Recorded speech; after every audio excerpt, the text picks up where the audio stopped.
Bueno, buenas tardes a todos. La clase de hoy es así, es una clase que va a tener un texto y este video que un poco es cierre de la clase anterior y presentación de un trabajito que les voy a dejar.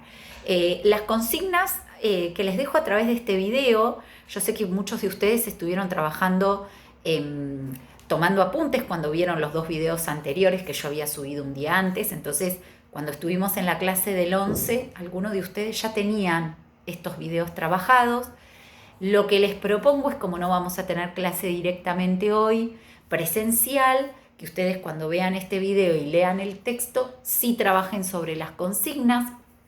La idea es que lo que ustedes puedan trabajar hoy sea de punto de partida para un nuevo tema del 25, ¿no? Del próximo miércoles. Nosotros estuvimos trabajando con esta evolución o estos cambios de concepto de cuerpo a lo largo de la humanidad en grandes épocas, con saltos históricos importantes, cientos y cientos de años, siglos, civilizaciones y culturas muy disímiles y una concepción del cuerpo que las iba como acompañando, que acompañaba una forma política de vida, que acompañaba una forma religiosa de vida. Llegando a la posmodernidad empezamos a plantear algunas palabras que aparecían, que son las palabras, muchas de ellas, que se sostienen en esta edad contemporánea y que nos suceden hoy. Quizás consumo, mercado, exigencia y diversidad, que es la palabra que relaciono con el otro video, con el de la antropóloga Silvia Citro. Quizás esas son algunas de las palabras que podrían llegar a definir la concepción del cuerpo hoy, contemporánea, esta etapa que ustedes y yo compartimos, por eso se llama contemporánea. Ahora, lo que tenemos que pensar es cómo estas concepciones del cuerpo fueron atravesando directamente, para hacer un recorte histórico más chiquito y un recorte histórico de esta disciplina que nos convoca, que es la educación física, cómo estas concepciones del cuerpo cambiaron. Y cambiaron en no tantos años, 100 y pico de años, desde que aparece esta disciplina en la educación argentina, en nuestro sistema educativo, desde que pasa a ser obligatoria, desde el vamos fue obligatoria o fue curricular, hoy en día con más razón todavía está extendida, pero la idea es pensar que nosotros tenemos una educación física que no fue siempre igual, que cambió. Ustedes tienen grandes conceptos que pueden ir relacionando a su vez desde distintas cátedras, misma desde el taller que muchos de ustedes hicieron conmigo, ese viejo y ese nuevo paradigma de la educación física del cual hablamos tanto tiempo y tantas veces, entraña y tiene aparejado una concepción de cuerpo. Hay una concepción de cuerpo que corresponde al viejo paradigma y una que corresponde al nuevo paradigma. Entonces, la idea es pensar, ¿cuál era la concepción de cuerpo para el docente, para el alumno desde el viejo paradigma? Recuerden que cuando hablamos de viejo paradigma lo ponemos en términos de alumno, hoy en día estamos hablando de estudiantes. Ese cuerpo está relacionado con lo que se esperaba motrizmente, ¿sí?, de él.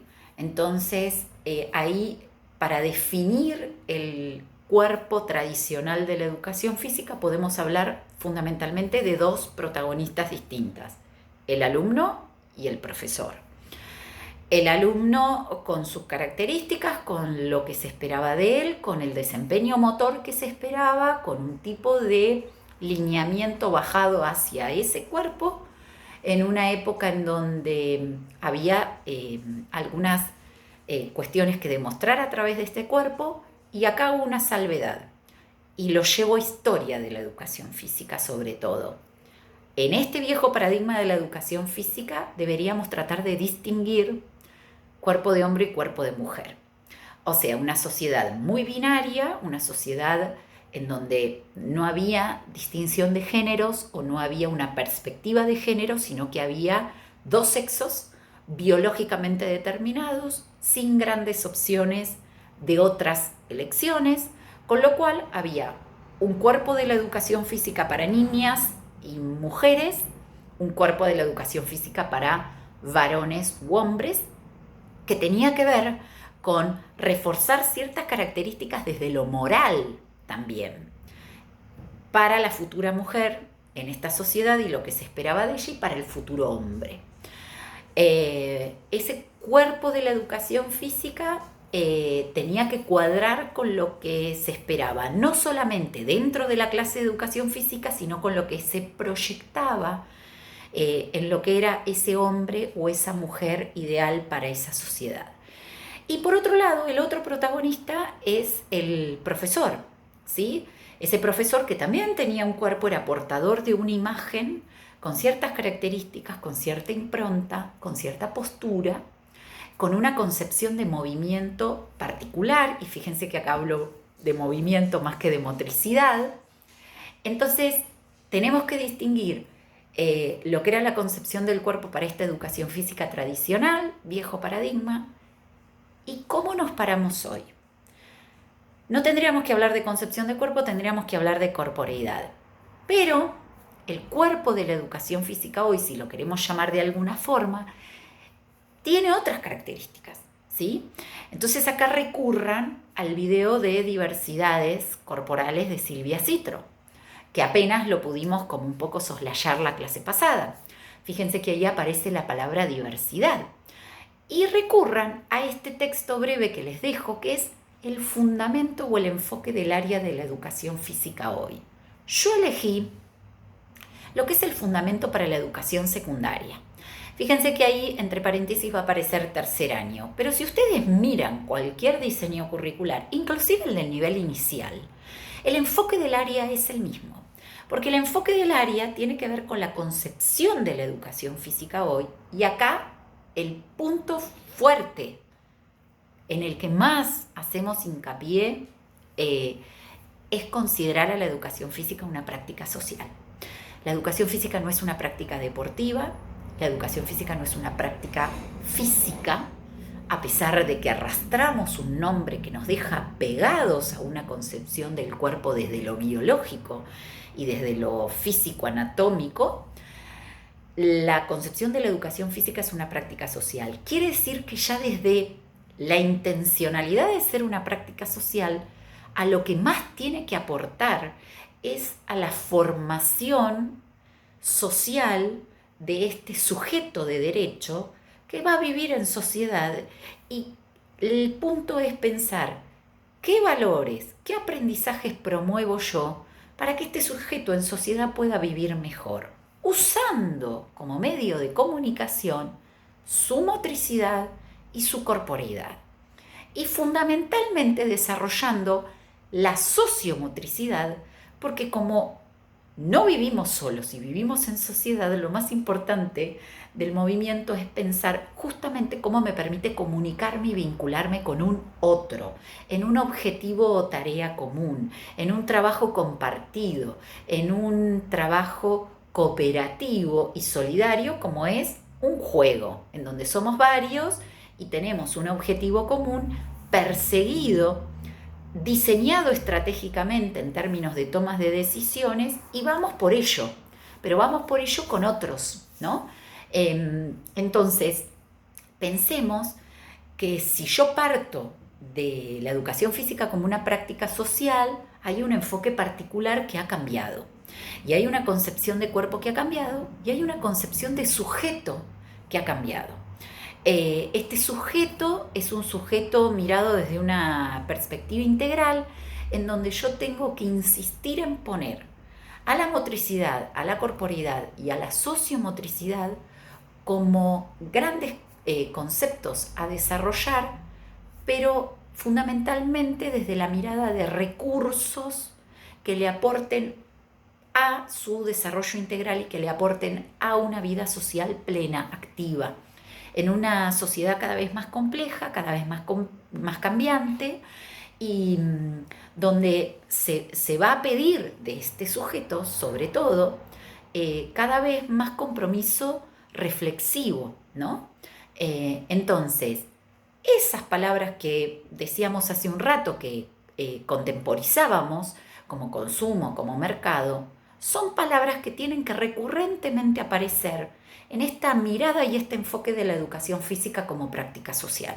Porque si no, sigo parada en el viejo paradigma de la práctica deportiva, en donde vengo a que mis estudiantes mejoren el golpe de manos altas o la entrada en bandeja.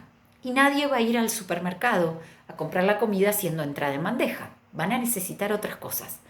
Entonces, esta práctica social me tiene que aportar a mi desenvolvimiento general e integral en la sociedad, a mis vínculos sociales, al cuidado de mi cuerpo, a enriquecerse con esta perspectiva de género por este tiempo contemporáneo que me toca atravesar. La idea de pensar el cuerpo hoy, como les explicaba hace un rato con respecto al viejo paradigma, es que ustedes puntualmente se pongan a pensar cuál es el cuerpo que se espera de los estudiantes. Yo les puse la fundamentación del diseño de secundaria, pueden buscar cualquiera, pueden ir al de inicial, al de primaria, a cualquiera de los años de secundaria.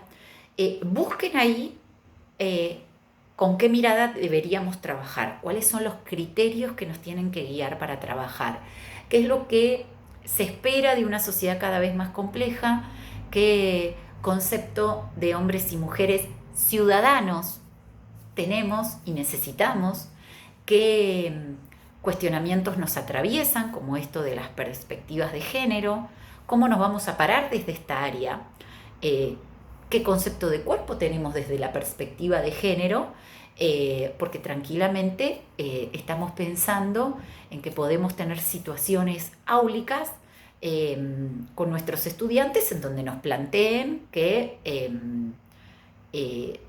nada, hay diversidad de cuerpos, diversidad de opciones, hay diversidad de actividad física, hay diversidad de deportes y ellos mismos pueden venir, por supuesto, con grandes cuestionamientos y con grandes definiciones con respecto a esto de históricamente pensar que había deportes para hombres y deportes para mujeres. ¿Sí? No quiero marearlos más de la cuenta porque el punto es bien sencillo. Nos tendrían que quedar delineados estos dos cuerpos de la educación física, un cuerpo tradicional, un cuerpo de la educación física de hoy, con todo lo que conlleva. Por supuesto que el de hoy, si se quiere, es como mucho más complejo, porque acá se pone en juego la sociedad que deseamos, el ciudadano que debemos contribuir a formar como un área curricular más de toda la currícula estipulada para nuestros estudiantes, los cuestionamientos que deberíamos promover a que ellos mismos se generen. No son cuestionamientos de nosotros hacia ellos, son situaciones problemáticas abiertas en forma de preguntas que deberíamos dejarles planteadas para que ellos mismos vayan buscando sus respuestas, para que ellos mismos vayan sondeando en qué tipo de concepción ellos mismos están parados, en qué concepción estaban parados hasta hace un año o dos, qué cosas creen que los han llevado a comprender al otro de una manera diferente, en dónde sienten que han cambiado positivamente, en dónde sienten que todavía hay cosas que les cuesta a ellos mismos, dónde se sienten, en qué cuestiones se sienten representados y en qué otras cuestiones de la vida social no se encuentran representados, con qué docentes se identifican, qué destacan de los docentes más representativos para ellos, cuáles son las cuestiones que ponderan y valoran ellos de los docentes hoy en día. ¿Con qué tiene que ver? Con ayudarlos a pensarse como futuros hombres y mujeres activos, democráticos, plenos, pensantes, con capacidad de diálogo, con capacidad de escuchar al otro de una forma respetuosa. ¿En qué lugar está esto de la tolerancia? ¿Cuáles son las contradicciones que ellos mismos encuentran, ¿no? Pueden hipotetizar sobre un supuesto estudiante.